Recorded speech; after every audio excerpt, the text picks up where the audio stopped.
बहुत ही अहम मसला था कि हम बच्चों के हवाले से बहुत परेशान थे कि चलें 18 साल से ज़ायद उम्र के अफराद या 16 साल से ज़ायद उम्र के अफराद के लिए तो वैक्सीन अवेलेबल है, लेकिन छोटे बच्चों के लिए अवेलेबल नहीं है। तो फिर उसके ऊपर भी हम देख रहे हैं कि काम हो रहा था और एक और एज ब्रैकेट है जिसके लिए एक वैक्सीन अब मौजूद है। बिल्कुल ऐसे ही है। वालिदैन के लिए ये बड़ी अच्छी खबर है। अमरीकी रेगुलेटर्स ने फाइज़र कंपनी की कोरोना वैक्सीन के 12 से 15 साल तक के बच्चों पर इस्तेमाल की इजाज़त दे दी है। 12 से 15 एज ग्रुप में जो बच्चे आते हैं उनको वैक्सीनेट किया जाएगा, इसकी इजाज़त दे दी गई है। वैक्सीन की मंजूरी हंगामी सूरत हाल के तहत दी गई है और ये फैसला नौजवानों को स्पेशली कोरोना वायरस से महफूज बनाने में मददगार साबित होगा। हाँ जी, खुराक और अद्वियात के मुतालिक एडमिनिस्ट्रेशन ने ज़िमन में जारी किए गए बयान में बताया कि वालिदैन को फ़िक्रमंद होने की अब ज़रूरत नहीं है, क्योंकि बच्चों की वैक्सीन की मंजूरी तमाम दस्तयाब मालूमात की मुकम्मल छानबीन के बाद दी गई है। और हुकाम का ये भी कहना है कि 11 से 17 साल के बच्चों में कोरोना के 15 लाख केसेस रिपोर्ट हुए हैं। जो टीनेजर्स हैं, चलें वो तो अब वैक्सीन उनके लिए अब मौजूद है। उससे जो कम उम्र बच्चे हैं, 11 से नीचे के बच्चे हैं, उनके लिए अभी तहकीकात जारी हैं। बिल्कुल ऐसे ही है। फाइज़र की वैक्सीन मुतादिद ममालिक में 16 साल के बच्चों के लिए इस्तेमाल की जा रही है। हाल ही में कनाडा में 12 साल के बच्चों पर इस्तेमाल की इजाज़त दी गई है। बच्चों में कोरोना वायरस की शरह बालिगों की निस्बत बहुत कम है।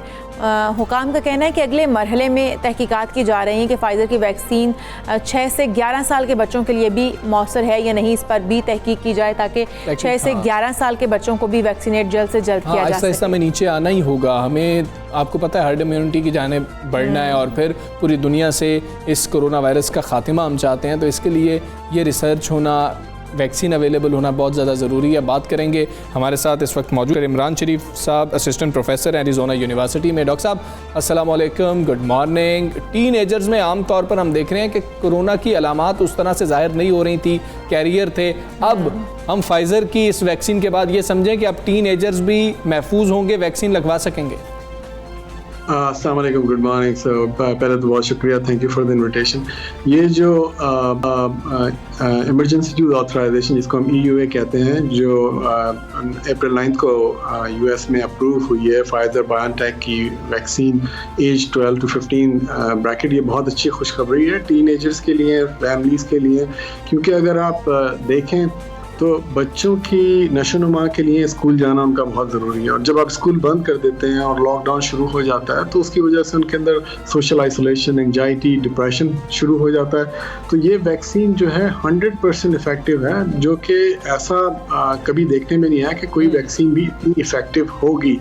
और बच्चों के अंदर इसका जो रिस्पॉन्स है, जो जिसको कहते हैं एंटीबॉडी रिस्पॉन्स, वो बहुत ही रोबस्ट और बहुत ही अच्छा रिस्पॉन्स है। तो इसके काफ़ी फ़वाइद होंगे। एक तो ये कि बच्चों के थ्रू जो वायरस स्प्रेड करते हैं लोगों में, वो कम हो जाएंगे। बच्चे जब एक्सपोज होते हैं, जिन लोगों को कैंसर या इम्यूनो कम्प्रोमाइज स्टेटस होता है, तो बच्चे भी वैक्सीनेट होते हैं तो उनको भी प्रोटेक्शन मिल जाएगा।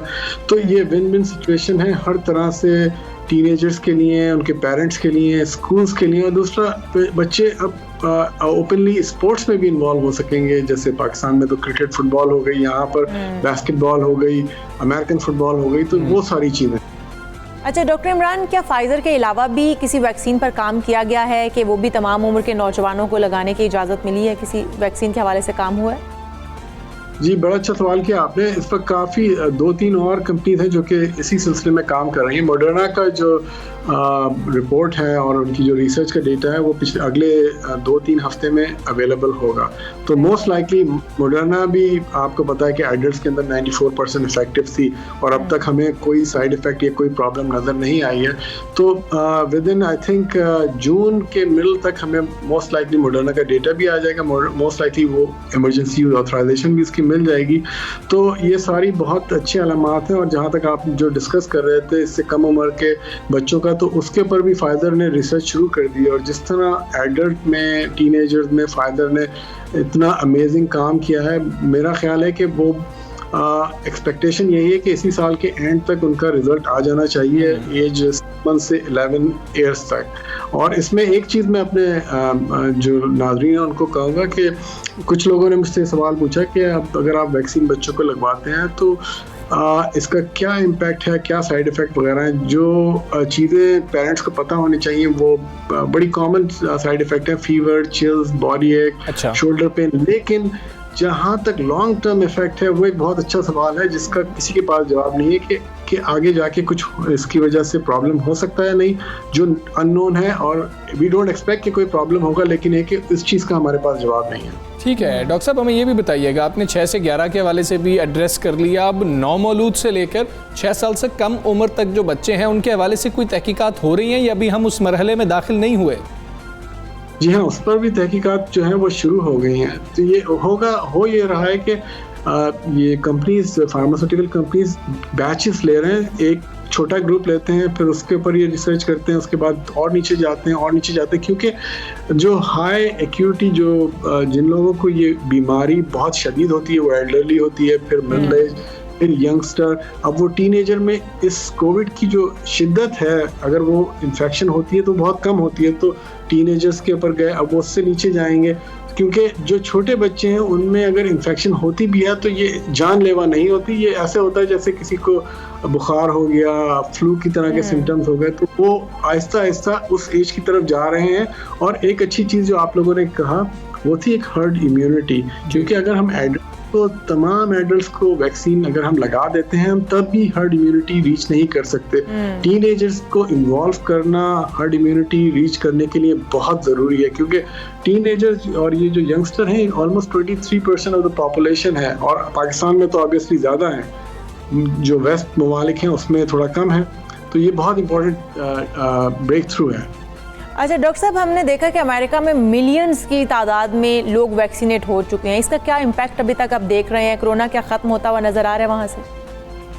जी, आपका सवाल बहुत अच्छा है। जो इस वक्त अमेरिका में वैक्सीनेशन हो चुकी है वो है 116 मिलियन, 2 डोजेज लग चुके हैं, ऑलमोस्ट 35% ऑफ द पॉपुलेशन को वैक्सीनेशन हो चुकी है। तो मैं आपको एक एग्जांपल देता हूँ कि पहले एक आम हॉस्पिटल जो था, जो कि 400 से 500 बेड का होता है, उसमें तकरीबन 150 से 200 पेशेंट कोविड के होते थे।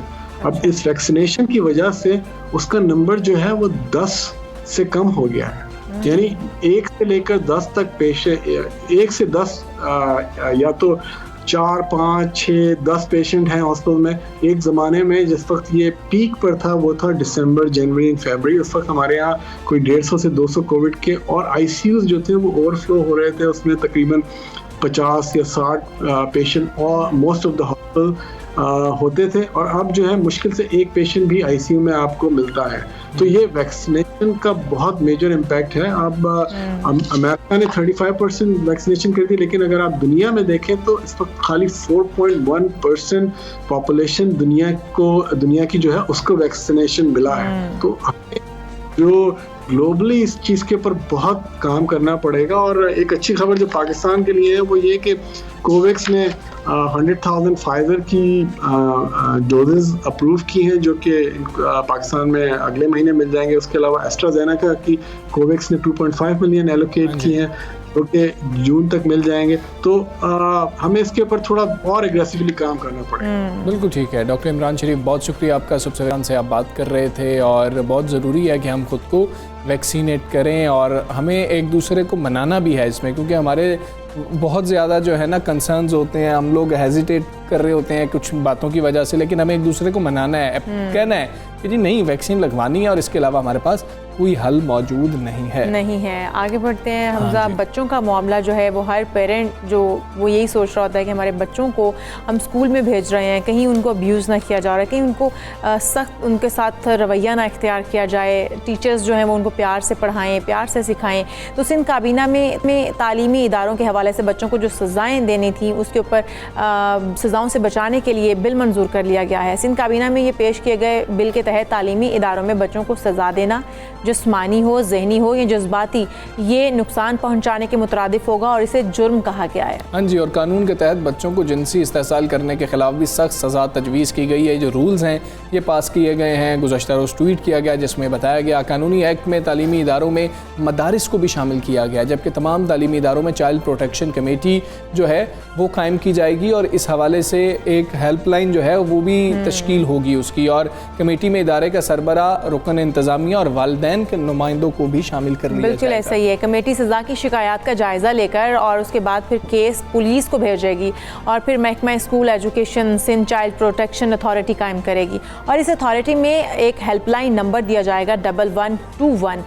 ये हेल्पलाइन कायम की जाएगी जिसके तहत तालीमी इदारों से जो बच्चे हैं जिन पर तशद्दुद किया जा रहा है वो ऑनलाइन शिकायत भी दर्ज करवा सकते हैं। अच्छा, ये नेशनल असम्बली में जो है ये बिल पास हुआ था एक, और ये प्रोहिबिशन ऑफ कॉर्पोरल पनिशमेंट जो है उस हवाले से था, और अब जो रूल्स हैं वो सिंध काबीना ने भी जो है पास कर लिए हैं, मंजूर कर लिए हैं। इसकी ज़रूरत क्यों है, इसका बैकग्राउंड क्या है, इस पर बात करना सबसे ज़्यादा अहम है। तो हम माहिर तालीम डॉक्टर आयशा रज़ाकी साहब हमारे साथ मौजूद हैं। डॉक्टर आयशा, अस्सलाम वालेकुम, गुड मॉर्निंग। सिंध काबीना ने भी ये जो रूल्स हैं इनको पास कर लिया है, हमने नेशनल असम्बली में भी ये बिल पास होता हुआ देखा था, इसका बैकग्राउंड क्या है, इसकी ज़रूरत क्या है? जी अस्सलाम वालेकुम, बहुत शुक्रिया। बहुत इम्पॉर्टेंट है मेरे ख्याल में ये समझना कि एक तो कॉर्पोरल पनिशमेंट की डेफिनेशन क्या है। अच्छा, इसका बैकग्राउंड ये है थोड़ा सा कि एक यूएन कन्वेंशन पास हुई थी ऑन राइट्स ऑफ चिल्ड्रन 1989 के अंदर, और पाकिस्तान ने बड़ा अर्ली इसको including I think almost all countries in the world 1990 में पाकिस्तान ने भी इसको रेटिफाई कर लिया था। तो जो कॉर्पोरल पनिशमेंट की बहुत बेसिक डेफिनेशन इस राइट्स ऑफ चिल्ड्रन कन्वेंशन में दी गई है वो ये है कि किसी भी किस्म की फ़िज़िकल वायलेंस आप बच्चे के ऊपर यूज़ करें, फ़िज़िकल फोर्स यूज़ करें जिसकी वजह से उसे कोई पेन या डिस्कम्फर्ट, चाहे वो लाइट हो चाहे सीवियर हो, वो आप उस पर इन्फ्लिक्ट करें। अब वो ओवर टाइम उसकी जो डेफिनेशन है वो थोड़ी सी एक्सपैंड कर ली गई है और उसके अंदर non physical forms of violence जैसे साइकोलॉजिकल, अगर आप कोई उसके ऊपर इन्फ्लिक्ट करते हैं डैमेज, थ्रेटन करते हैं, स्कोल्ड करते हैं, ह्यूमिलिएट करते हैं, ये सारा कुछ अब उसके अंदर उस डेफिनेशन के अंदर शामिल कर लिया गया है। तो पहले ये समझना ज़रूरी है। अच्छा, इसका ये ज़ाहिर है इंटरनेशनल बैकग्राउंड है कि जो UN convention on rights of children है उसके अंदर इसका ओरिजिन है। फिर 2001 में जनीवा में एक इनिशिएटिव शुरू किया गया था ग्लोबल, जो बेसिकली ये था कि बैनिंग ऑल या प्रोहिबिटिंग ऑल कॉर्पोरल पनिशमेंट। और उसके अंदर देखिए हमारे यहाँ तो एक बड़ी लिमिटेड सी डेफिनेशन यूज़ होती है ना कि स्कूलों के अंदर या मदरसों के अंदर असातिज़ा जो हैं वो बच्चों को फिज़िकल किसी किस्म के वायलेंस का शिकार ना करें या किसी किस्म के इमोशनल वायलेंस का शिकार ना करें। लेकिन अगर आप देखें तो ग्लोबली इसकी बड़ी एक, जिसको अब पाकिस्तान भी आहिस्ता आहिस्ता अडॉप्ट कर रहा है, एक बड़ी इसकी ब्रॉडर डेफिनेशन है और उसके अंदर 6-7 डिफरेंट कैटेगरीज या सेटिंग्स आती हैं जिसके अंदर कॉर्पोरल पनिशमेंट मना होनी चाहिए। जैसे कि घर की सेटिंग, घर में भी आप किसी किस्म का वर्बल या फिजिकल वायलेंस नहीं इस्तेमाल कर सकते according to this global convention. उसके अलावा आप स्कूल सेटिंग्स के अंदर प्राइवेट स्कूल, पब्लिक स्कूल, मदरसास में नहीं कर सकते। उसके अलावा आप डे केयर्स में नहीं कर सकते, आप फॉस्टर केयर ऑर्फनेजेस में नहीं कर सकते, आप पीनल इंस्टीट्यूशंस जहाँ पे जुवेनाइल्स को रखा जाता है किसी क्राइम के बाद उसमें नहीं कर सकते। और फिर उसके अलावा as punishment for a crime के लिए आपको प्रोहिबिट करना है, इसको बहुत ज़रूरी है। पाकिस्तान के अंदर अगर आप बात करें, जैसे आपने कहा कि नेशनल असेंबली के अंदर ये फेब में दिस ईयर बड़े सालों की मेरे ख्याल में मेहनत के बाद इवेंचुअली नेशनल असेंबली से तो पास कर लिया गया है। अच्छा, अब आपको पता है कि लेजिस्लेशन पाकिस्तान के अंदर डिवॉल्व्ड सब्जेक्ट है।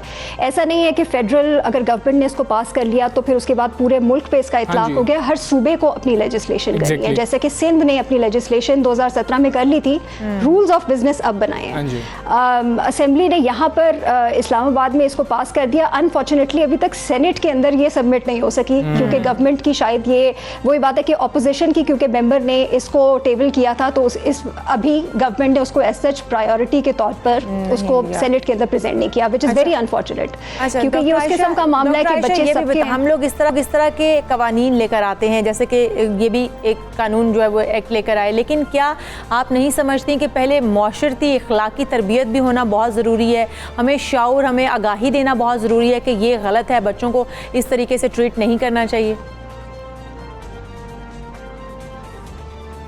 बिल्कुल ठीक बात है। देखिए लेजिस्लेशन तो इसलिए बहुत ज़रूरी है ना कि आपने इसको इवेंचुअली अपने लीगल फ्रेमवर्क के अंदर लेकर आना है कि अगर तो कोई जानते बूझते हुए ऐसी हरकत कर बैठता है तो उसकी कोई ना कोई सज़ा होनी चाहिए, उसकी सज़ा होनी चाहिए। लेकिन ये इस किस्म की चीज़ें देखिए हमारे पास तो कल्चरली बड़ा एक्सेप्टेबल है ना कि चलते फिरते बच्चे के सर पे यूँ चपेट मार दी घर में गुजरते हुए, या ये कि ये समझा कि उस्ताद तो रूहानी माँ बाप का दर्जा रखते हैं। तो ये कि अगर थोड़ा बहुत तरबियत के लिए, जैसे अभी तक हमारे पीनल कोड के अंदर ये था कि अगर आप बच्चे की तरबियत के लिए बहुत छोटी मोटी कोई मारधार कर भी देते हैं टीचर या पेरेंट्स, तो इट्स ओके।